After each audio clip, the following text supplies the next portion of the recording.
हाँ वर्ग। अब करो तो। मैं साधु सिंह ARP गणित अभागढ़ पूर्व माध्यमिक विद्यालय उसेत में कक्षा 8 के बच्चों के साथ उपस्थित हूँ। देखिए बच्चों, आपने ये सूत्र आपने पढ़ा होगा a प्लस बी का होल वर्ग क्या होता है, a square plus 2ab plus B square. देखिए आपके यहाँ भी लिखा हुआ है a प्लस बी का whole square a square plus 2ab plus B square. इस सूत्र को, ये बीजीय गणित का सूत्र है, इसे हम ज्योमेट्री यानी कि रेखा गणित से जोड़ करके सीखने का प्रयास करते हैं।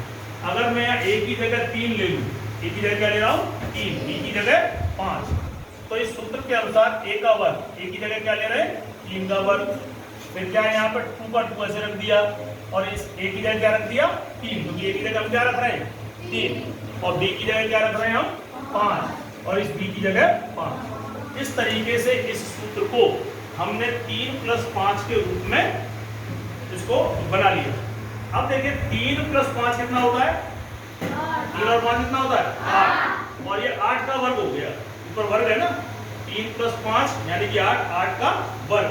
तो हम ज्योमेट्री में एक 8 इकाई का, अगर मैं सेंटीमीटर की बात करूं तो 8 सेंटीमीटर यानी 8 सेंटीमीटर का एक वर्ग ले लिया, जिसकी भुजा 8 सेंटीमीटर 8 सेंटीमीटर 8 सेंटीमीटर 8 सेंटीमीटर। बात समझ आ रही है? 8 क्यों लिया, क्योंकि 3 प्लस 5 कितना होता है 8, 8 का वर्ग। तो ज्योमेट्री का वर्ग क्या होता है रेखा गणित में, जिसकी चारों भुजाएं समान हो। तो यहाँ पे 8 8 8 और 8। अब देखिए पहला क्या कह रहा है, ये 3 का वर्ग, 3 का वर्ग, 3 का वर्ग का मतलब क्या होता है, 3 का वर्ग क्या होता है 3 गुणा 3, यानी कि मैं यहां से 3 लंबाई की एक टुकड़ा काटता हूं। ये पूरा कितना है, यहां से यहां तक कितना है 8, कितना है 8, तो मैंने 3 ये काट लिया, ठीक है ना, और 3 इधर काट लिया। 3/3 क्यों काटा, क्योंकि 3 का वर्ग है। अब ये पूरा यहां से यहां तक 8 था, 3 मैंने काट लिया, अब ये कितना बचा, यहां से यहां तक कितना बचा 5, क्योंकि 8 में से 3 कट गया, और इधर भी 8 था, इतना मैंने 3 काट लिया, इधर कितना बचा, तो ये एक मेरा वर्ग 3/3 का कट गया।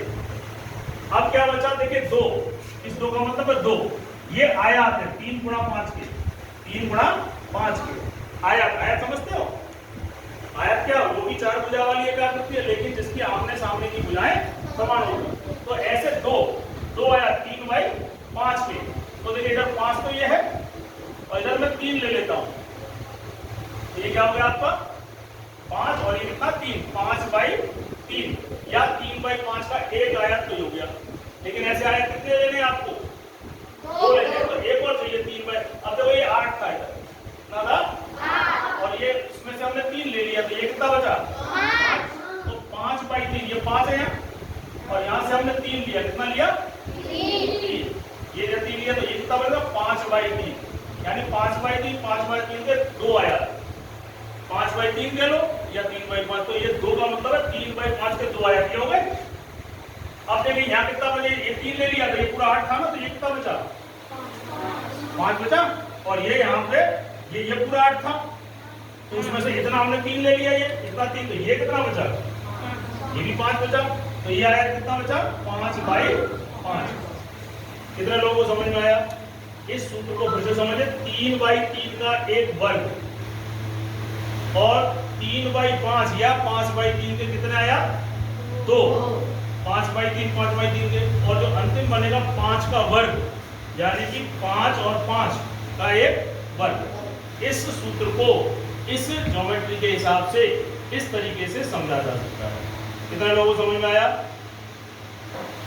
चलिए बहुत बहुत धन्यवाद।